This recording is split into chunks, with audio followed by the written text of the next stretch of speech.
مکے سے آئے تھے نا، وہ کیا کہلاتے تھے؟ مہاجرین، اور مدینے والے کیا کہلاتے تھے؟ انصار صحابہ۔ تو مہاجرین صحابہ جو تھے، غریب صحابہ جو تھے، وہ ایک بار نبی پاک علیہ الصلوۃ والسلام کے پاس آئے۔ کتنی پیاری کمپلین ہے، مگر کتنی پیاری ہے۔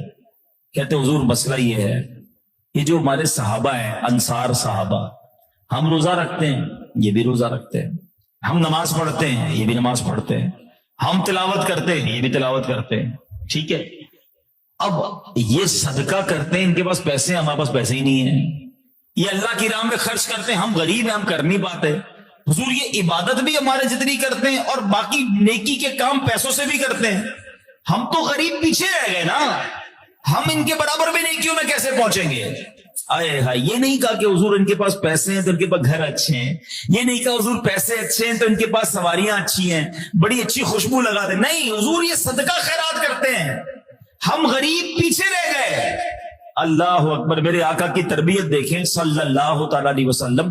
نبی پاک نے یہ نہیں فرمایا چلو یہ پیسے لو تم بھی ان کے برابر ہو جاؤ، نہیں، آقا نے فرمایا اگر میں تمہیں ایسا وظیفہ بتا دوں کہ اگر تم وہ وظیفہ کر لو تو جو نیکیوں میں تمہارے آگے ہے تم اس کے برابر ہو جاؤ۔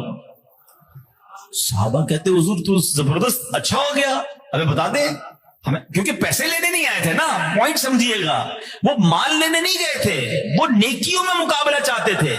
تو آقا نے فرمایا تمہیں وظیفہ بتا دیتا ہوں، وظیفے پہ عمل کرنا، تم برابر ہو جاؤ گے۔ حضور ضرور بتائیے۔ پیارے آقا علیہ الصلوۃ والسلام نے فرمایا 33 بار سبحان اللہ، 33 بار الحمدللہ، 33 بار اللہ اکبر پڑھ لیا کرو، جو تم سے نیکیوں میں آگے ہے تم اس کے برابر ہو جاؤ گے۔ اب یہ صحابہ بہت خوش ہو گئے نا، کیونکہ ان کو ان کا مقصد مل گیا، یہ باہر گئے، پھر آئے۔ اب پتہ کیا کہتے ہیں؟ کہتے ہیں جو آپ نے وظیفہ بتایا نا، یہ امیر صحابہ نے بھی سن لیا ہے۔ حضور آپ کو وظیفہ بھی کر لیں گے، پہلے پیسے میں آگے تھے، اب وظیفہ بھی سن لیا ہے۔ آقا نے فرمایا ذالک فضل اللہ یؤتیہ من یشاء، یہ اللہ کا فضل ہے، اللہ جسے عطا فرمائے۔ میں نے جب یہ واقعہ پڑھا تھا مجھے اتنا پیار آیا صحابہ پر کہ کیا تھا یہ صحابہ کرام کے دل میں کہ ہم بھی نیکیوں میں آگے بڑھیں، ہم بھی جناب نیکیوں میں پیچھے نہ رہ جائیں۔ آج کتنا برا حال ہے ہمارا کہ ہمیں کوئی تہجد گزار نظر آئے، کبھی دل میں یہ خیال نہیں آتا کہ یار یہ تہجد پڑھتا ہے میں کیوں نہیں پڑھتا، کوئی حافظ قرآن ملے، ہمیں کبھی یہ خیال کیوں نہیں آتا کہ اس کے دل میں پورا قرآن ہے، مجھے صحیح قرآن پڑھنا نہیں آتا، کوئی دین کا کام کرنے والا نظر آئے، ہمارے دل میں یہ خیال کیوں نہیں آتا کہ یار یہ کاروبار بھی کرتا ہے، جاب بھی کرتا ہے، مگر درس بھی دیتا ہے، بیان بھی کرتا ہے، بدری قافلے میں سفر کرتا ہے، میرے دل میں یہ خیال کیوں نہیں آتا کہ میں اتنی نیکیاں کب کروں گا، یہ تو بہت پہلے جنت میں چلا جائے گا۔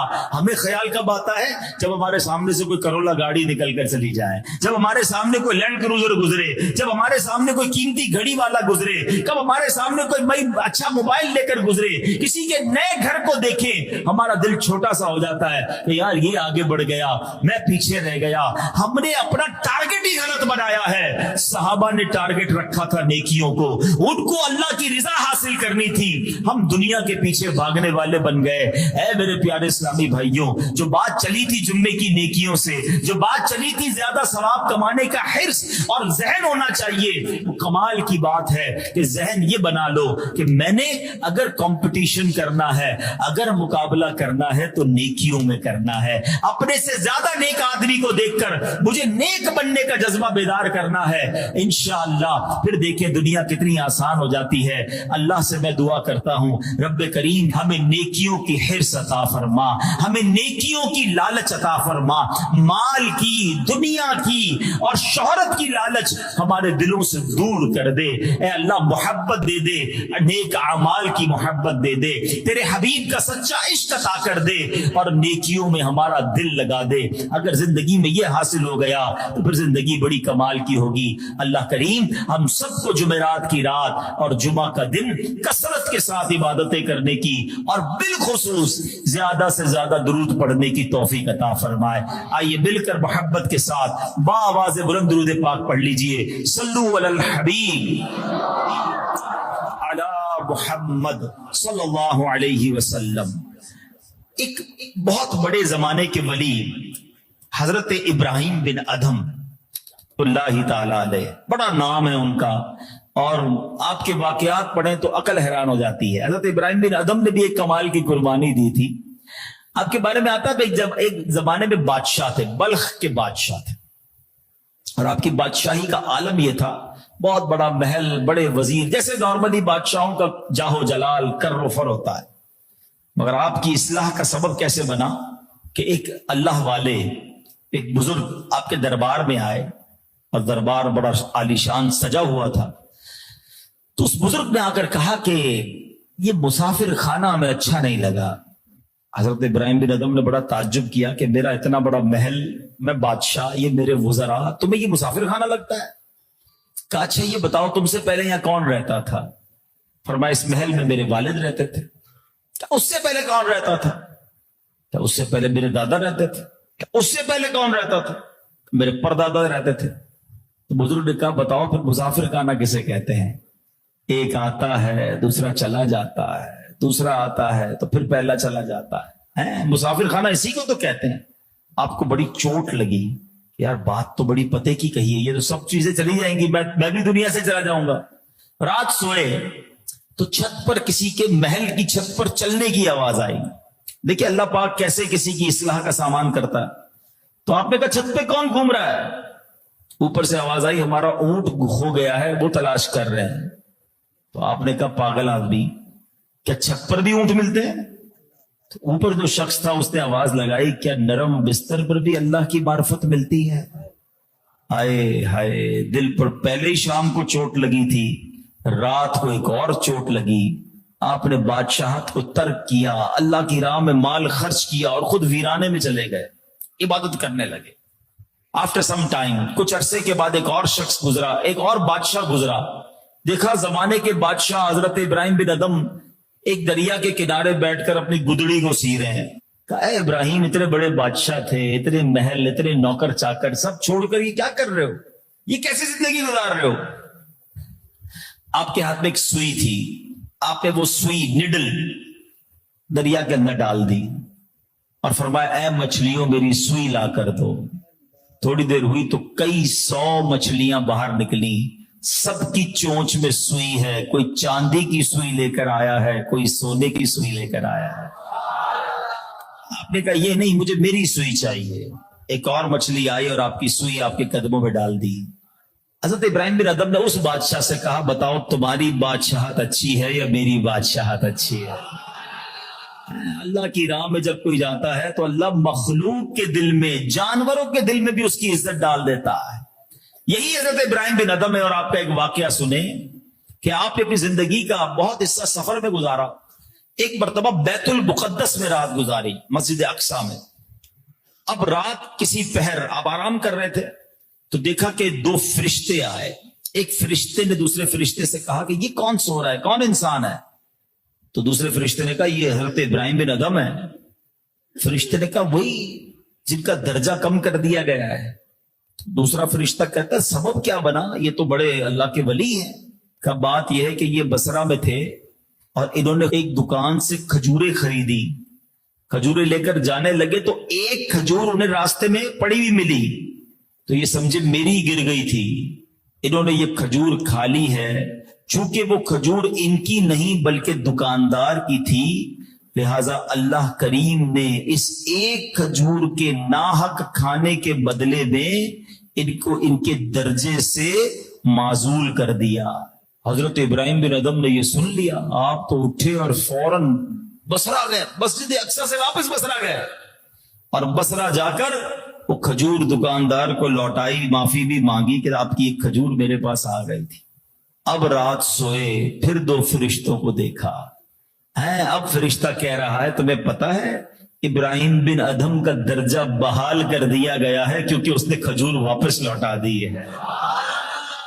پھر وہ درجہ دے دیا گیا ہے کہ جو ایک کھجور اس نے ناحق لی تھی جا کر حقدار کو لوٹا دی, اللہ نے پھر وہ مرتبہ عطا فرما دیا. اے میرے پیارے اسلامی بھائیوں, یہ بظاہر تو ایک واقعہ ہے, مگر کسی کا ناحق مال کھانا, کسی کے پیسے دبا لینا, کسی کے ساتھ زیادتی کرنا. بعض اوقات ہماری نمازیں ہیں, روزے ہیں, حج ہیں,